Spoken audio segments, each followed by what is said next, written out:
The U.S. files first ever charges against Chinese fentanyl manufacturers. Is this a good idea? We're going to talk about it today on The Left Wing. My name is Desmond Price, the host of the Independent Thought Podcast, joined by my co-host, John Cooper from Counterpoint Politics, and my other co-host, Dr. Erica from Cocktails and Capitalism. So came across this story, a few days back, thought it was definitely worth talking about with the panel here. First, we're going to go into an article that was written about this. This is out of Reuters. It says the U.S. files first ever charges against Chinese fentanyl manufacturers. This was June 23rd. The U.S. Justice Department on Friday filed criminal charges against 4 Chinese chemical manufacturing companies and 8 individuals over allegations that they illegally trafficked the chemicals used to make fentanyl, a highly addictive painkiller that has fueled the opioid crisis in the United States. The indictments mark the first time the U.S. has sought to prosecute any of the Chinese companies responsible for manufacturing precursor chemicals used to make the painkiller.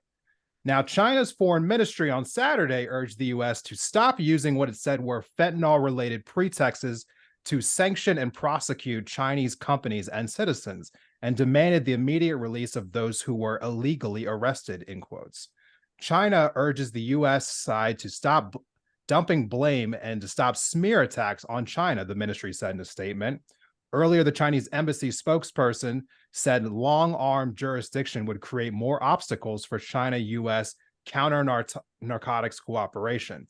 Now, this move came after Secretary of State Anthony Blinken made a visit to China. This is the first time in 5 years, and he had made it clear that Washington needs much greater Chinese cooperation to stem the flow of fentanyl.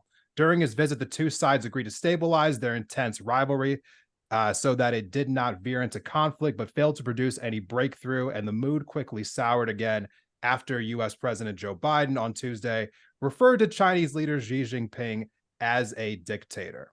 So the company at the heart of these 3 separate indictments are accusing of selling the precursor chemicals, are also accused of selling them to the cartels in Mexico, which have flooded the U.S. with the drug. And finally here, 2 months earlier, the U.S. Justice Department charged leaders of that cartel with running fentanyl trafficking operations fueled by these Chinese companies by the 3 sons of El Chapo. So reason, again, we wanted to bring this up. For those who are, have been living in this country for a while now, you're probably aware about just how much of an issue fentanyl has become across our country. And in 2021 alone, there were 67,000 deaths that were attributed just to fentanyl, which was half of the total overdose deaths here in America. So the question that I have here for the panel is just kind of like simply this, because there's a few different angles we should take with this. Is this a good idea? Is this going to make relations worse with China? We're going to get to that as well. But first and foremost, is it time to legalize drugs so that we no longer have to worry about things like fentanyl? Because with legalized drug market, we could be regulating the drugs to make sure there's no fentanyl in any drugs whatsoever. What do you guys think? What do you think, John? I think it's definitely it is not the time to legalize drugs at all, because the time to do that was like 40 years ago. It's absolutely absurd. And I think there's so many things like this where we get very puritanistic about it. And we're like, oh, well, we can't let people have this thing because it is bad. And we completely ignore the fact that they're clearly capable of getting it either way. And the optimal thing to do would be the path of least harm. And the path of least harm is legalizing these drugs, and regulating them, and making sure, hey, you want some cocaine? Here you go. Here's cocaine from the people who make baby powder. I don't know. Johnson & Johnson. Don't get them mixed up. But I mean, I really don't have too much to add to that. I definitely agree with what you're saying. At first, I was like, wait, it's too late to legalize it? I thought that's the argument you're making. I'm like, no, it's never too late. But yeah, I mean, I think that is clearly the path forward if we're concerned about safety. And in terms, when we're talking about fentanyl is so freaking scary because it can be these tiny, tiny little trace amounts that can kill you when they're laced into other drugs. You're taking some kind of recreational party substance and they put a little bit in there just to make it extra, extra spicy, you know, and then you're dead. It's awful. I know people that weren't big drug users, ended up taking, like, buying one thing and using that and dying from that. Like, it's crazy how deadly this is, and the fact that it is completely unregulated now and there's no way to know what it's in is so scary. You know, everyone go and get your little, like, drug testing kit so that you can test to see if your recreational substances have fentanyl in them. Like, that's really important, but it shouldn't be up to individuals testing their drugs for that. It's so scary. You know, I might try to steal a little bit of John's thunder. We were kind of talking about this off air a little bit, that John's the person on the show who tries to be relatable with these topics. I'm going to try to steal a little bit of that thunder right now. I've had a hard time with this particular subject for my entire life. Just a little bit tidbit about me. There are members of my family who struggled with drug addiction, particularly with cocaine.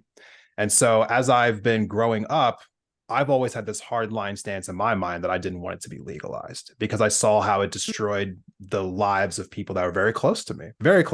Yeah. And I've never been able to, like, be unbiased when it comes to this conversation. Should we legalize drugs? Because my mind immediately goes to, look what cocaine did to these people who I really care about. But trying to take a step back from that and trying to take a little bit of the emotion out of the equation a little bit, and not thinking about, like, oh, how does it destroy people's lives? It is just the simple fact that we have used the war on drugs in this country to lock up people for having an addiction, which we now know, like, time and time again, thorough amounts of research, it's just a medical condition and it should be treated as such. But instead of treating it as such, we've been throwing people in jail for it. And that is not working. It's not working. Like, you know, you can talk about the data all day long. There is nothing that points to the fact that locking people up for doing drugs, whatever the drugs may be, is actually lessening drug use in this country. It's just not happening. So I think at the very least, what we can do is make this industry more safe. Fentanyl deaths are preventable because we don't need to be allowing it to be in our country in the first place by legalizing drugs and just making sure that the drugs that are coming in are, as John was saying, we can like regulate this industry. It can be a tax revenue base. We can make sure all the drugs are safe because they're being inspected. There's really, in my mind, there's no reason not to do this other than people have to get over the norms of, we've always done it this way, and then being afraid of change, as if we already don't have marijuana legalized, if we already don't have alcohol legalized. I mean, we already have dangerous substances legalized to a degree. I mean, alcohol is the most dangerous thing in the world. Cigarettes are dangerous. People smoke every day. So, I mean, yeah, I do think that there is room to legalize more drugs. And I think it would probably have a net benefit for the country. All research and successful drug policy show that treatment should be increased and law enforcement decreased while abolishing mandatory minimum sentences, utilizing drugs to pay for secret wars around the world. Drugs are now your global policy. Now you police the globe. Anyone know who said that? No, but I'm hoping we can put that up on the screen later. System of a Down, great song, prison song. Yes, that's cool. You probably didn't recognize it being spoken like in a normal, understandable voice, but that's a great song. I'm sure there's people in our audience who love it. But no, like it's true. It's like we use drugs, not like our drug policy. The effect of it, like literally, is not to reduce deaths from drugs, because if it were, we wouldn't be making it illegal in the way that we do. We wouldn't, okay, you have drugs, right? We're going to send you to prison where you're going to have access to more drugs.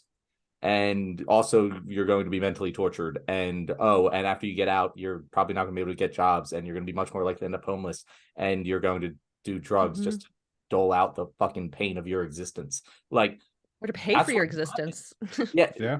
Like it's terrible. And there's, it goes all the way back to like this idea of punitive justice, this like retribution against evildoers. Like, sure, you know, like if you want to live life that way, sure, but I don't think that should be the policy of the U.S. government. I think the policy of the U.S. government should be to provide for the general welfare of the people, as it says in our Constitution. And if that is our goal, if our goal is to increase welfare, therefore it has to be to also reduce harm. And there's no way that, you cannot stop the drugs from getting in. You have failed for centuries from doing that. You cannot stop people from getting addicted to them, because if you could and you aren't doing it, well, that's even worse. So really all you're doing is making it more dangerous for the people who are using it. And when people, they're at college and they do a little cocaine, and then, it's laced with fentanyl, and they become addicted. And let's not even like fucking start talking about the fact that, I'm sure we'll get to this with China, and this might be a good segue, but like these Chinese companies, if they're breaking the law, they should be held accountable. But we let American drug companies off the hook for getting millions and millions of Americans addicted to opioids when that was not the medically right thing to do. We let them off the hook. So I kind, as much as I'm like, yeah, no, if you break the law, you break the law. When it comes to like these companies, if I'm China, I'm pretty fucking pissed, because why aren't you giving, our companies the same golden toilet treatment that you're giving, what's the family? I'm sure Purdue.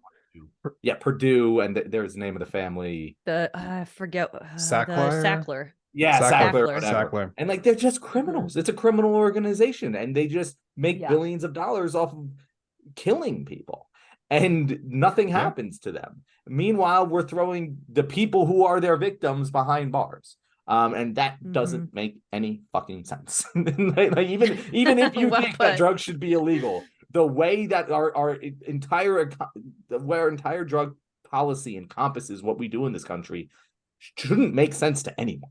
It all deserves fucking criticism. Yeah, I mean, I will say as a slight pushback there, we have seen more recently charges did get brought against Purdue Pharma.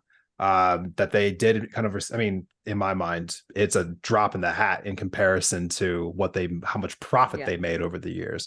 So I guess the US could have some kind of a pretext for that, saying like, oh, well, we're going after the companies here in America now, so now we need to come after these manufacturers in China, to which, again, it kind of just goes into what we were talking about last week. Is this another escalation of tensions between the US and China?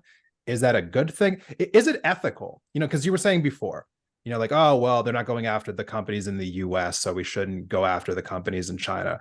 Well, let's say in a perfect world, we did go after the companies in the US. Do you think it's a good idea to go after the companies in China? Or is it one of those things that we shouldn't chance right now because of the tensions between the two countries? I think that.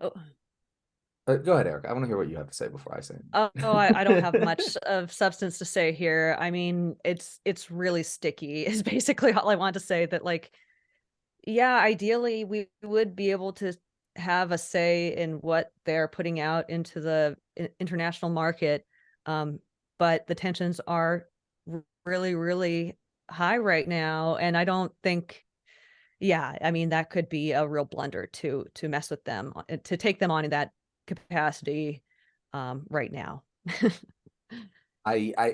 So here, honestly, it all ties back to what we just said, because I agree, Erica. It's dangerous to fuck around with China-US relations right now. Like, the best case scenario, and I've said this a million times, the best case scenario for everyone in the goddamn world is that China and America are friends. Right now, they're just enemies that don't fight. And that is the best we can hope for, I think. But I think in general, if we can work together, the two biggest economies in the entire world, that should be the goal for everyone involved. And I know it's not. And I know that not everyone agrees with that, but whatever.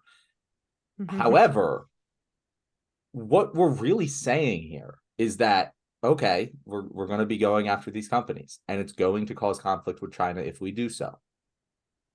So we can either do that, or we can legalize fucking drugs, because we won't have to worry about China flooding fentanyl in if no one is buying street drugs. Like if drugs are legal and I can get my drugs from Johnson & Johnson and not have to risk having fentanyl in them, what fucking person is gonna not do that?